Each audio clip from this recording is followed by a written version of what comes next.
Hello friends, welcome to Sushma சமையல். இப்போ ஒரு குக்கரில் 4 டேபிள் ஸ்பூன் எண்ணெயை சூடு பண்ணிக்கோங்க.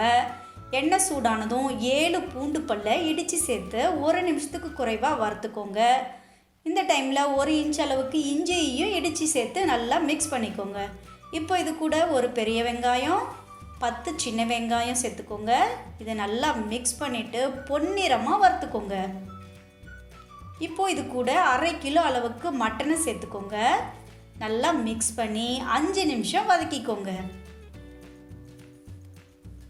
இப்போ இது கூட 1/4 டீஸ்பூன் மஞ்சள் தூள், அப்புறம் 1 டீஸ்பூன் மிளகாய் தூள், கூடவே 1 டீஸ்பூன் மல்லித்தூள், 1/2 டீஸ்பூன் அளவுக்கு மிளகுத்தூள், 1 டீஸ்பூன் அளவுக்கு கறி மசாலா பவுடர் சேர்த்துக்கோங்க. தேவையான அளவுக்கு உப்பையும் சேர்த்துக்கோங்க. இதை நல்லா மிக்ஸ் பண்ணி 2 நிமிஷம் எண்ணெயில் வதக்கிக்கோங்க. இப்போ இது கூட 1 கப் அளவுக்கு தண்ணி சேர்த்துக்கோங்க. இதை நல்லா மிக்ஸ் பண்ணி விட்டுக்கோங்க. மிக்ஸ் பண்ணிவிட்டு மூடி போட்டு 6 விசில் வேக வச்சு எடுத்துக்கோங்க. பாருங்கள், மட்டன் நல்லா சாஃப்டாக வெந்துருச்சு.